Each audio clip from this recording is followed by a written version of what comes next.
Hello there guys, so a little bit of an unplanned video today. I started doing this conversion and then realised that it might be something interesting to put on the channel. I'm basically making Space Marine or Primaris Space Marine Demigryph riders. So I've used the Demigryphs from the old Warhammer Fantasy. I believe you can still get hold of these as part of the Age of Sigmar kind of revamp of things. And I'm using Primaris Space Marine as riders. So I kind of thought it'd be fun to have a Primaris chapter revolving around griffins and demigryphs and all the rest of it. And I kind of guessed, although I'm not much of a gamer, these could be a really good counts as or stand-in for Thunderwolf cavalry, because they're about the same kind of size, really. So yeah, that was my thoughts. And you could kind of do like a Space Wolves. Could use a Space Wolves list or something, maybe like that. And you could even use the Gryph Hounds from Age of Sigmar as kind of stand-ins or counts as for Fenrisian Wolves. I mean, as it is, my chapter here, I'm not massive gamer, so I'm not too worried about the legality of things.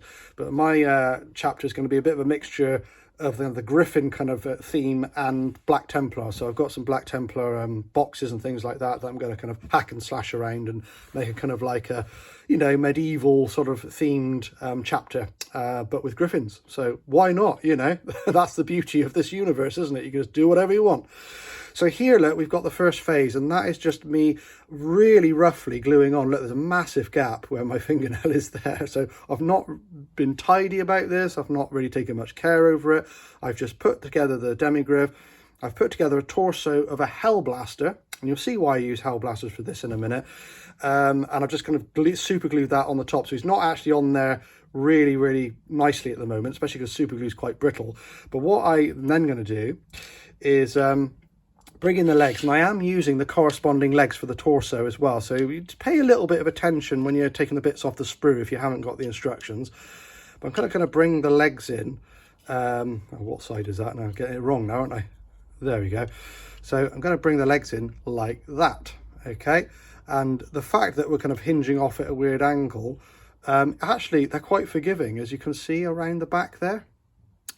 So yeah, I'm just going to go ahead and glue those on, and I'll come back to you on screen. As I said, forgive the quality of the video. I mean, not that my videos are massively good quality anyway, but this is probably a bit below par even for me. But I just wanted to get this on film and share it with you because it's quite interesting. All right, so I'm going to come back to you on screen after I've glued the legs on. Literally, I am not going to be chopping. I'm not going to be filing. I'm just going to glue them on in the best position I can find. So I'll come back to you when I've done that. Okay, so I'm back. So this is what we've kind of ended up with here. As you can see, it's a little bit of a rough job. Okay, so there's definitely gaps underneath here, which I think even me, I mean, that's pushing my boundaries a bit. So I might actually just shove a bit of green stuff in at some stage under there, or a little bit of what's it called, milliput, just to kind of bulk that out a little bit, make it look less weird. But actually, that was really easy. It's really, you wouldn't think it is, but it's really easy just to kind of position the legs, twist them round and glue them. And it's a bit of forced gluing. They're obviously not going to go into their original sockets or anything nicely, but it doesn't look bad for what is really very, very low effort. That's not a bad start. The feet are not dangling nicely. Okay, so normally the feet would be maybe angled down if you're sitting up on something, but again, it's a trade-off. It's very, very low effort conversion, and I'm happy with that. I mean, there's no stirrups or anything, so there's no reason why his feet would be kind of up in that position. But hey, I'm willing to kind of put up with that. That one actually looks not too bad. But what I'm going to do next is glue on the rest of the Space Marine bits. So the backpack, I'm going to get some arms going and a head. I might use arms from Black Templar sprues that I've got, so bear that in mind, guys. But you could very, very easily use Assault Intercessor bits on this if you wanted to, but I'm going for just a little bit more of a knight looking kind of thing. So I'm going to come back to you on screen once I've done that. Okay, so we're back, and I've kind of stuck the other bits and pieces onto the Space Marine to complete it. So helmet and shoulder pads, shoulder guards, pauldrons, backpack, and of course the weapon. Now this is from the Black Templar range. I think this is from the Sword Brethren box. There's some spare pieces I had, so I actually built the miniatures out of that one, as well as the helmet and the pauldron here. There's a spare pauldron from that set as well. I mean, obviously there's a little bit of a clash with some of the iconography on the Demigryph armor here, but I'm not actually too worried about it. It just looks nice and ornate, and I can personally kind of ignore that. You know, the whole kind of Sigmar type stuff on there is fine. Once it's all painted up, it's going to look pretty good in my view. So that's that one, double-handed sword, great sword. I did this one here, and I didn't actually use the lightning claws from the Sword Brethren set, so I decided this guy was going to get them. I think it looks pretty good, actually. I quite like that kind of pose. It's a bit, you know, ostentatious. So yeah, that's that one. And we've got this one here, and this is a little bit different. This uses an axe and a heavy bolt pistol from the Crusader squad set. It's the kind of alternative armament for the Sword Brethren leader, I think. Okay, so yeah, there's my three Demigryph knights for my kind of self-made chapter, if you know what I mean, my kind of a homebrew chapter.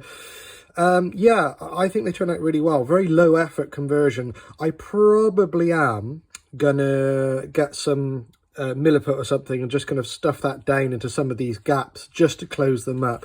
Once it's all painted and these areas are darkened out, it's going to be fine. You could spend a lot longer with something like this and make it really, really nice, but that's just not my style. I'm a bit of a, you know, well, mad doc. So, you know, that's the way I kind of roll. But I'm, you know, glad I kind of caught this one in time, because I was just going to go ahead and do it, and I thought, oh, hang on a minute, some folks may like to see this. Yeah, hope you like it. The original inspiration for this actually came from me doing the same kind of thing with Thunderwolf cavalry. I wanted to kind of Primarisize my Thunderwolf cavalry, so I kind of used intercessors on the back of the Thunderwolves, and they turned out kind of okay, actually. So yeah, that was the original inspiration. But I just kind of, I want the idea of kind of something a bit more medieval, some kind of, you know, mishmash between Black Templars and I guess kind of, you know, the format. It's kind of like Space Wolves, really, isn't it? Kind of, you know, this is kind of the equivalent of Thunderwolf cavalry. So I hope you enjoyed that, guys. Yes, not an in-depth one, but there's not really much to tell on that. It was just kind of like gluing them in place, really. No hacking, no slashing, no filing or anything like that. It was just kind of gluing them until they behaved. So yeah, drop me some comments. Let me know what you think, and I will catch you in a future video. Take care, guys. Bye-bye.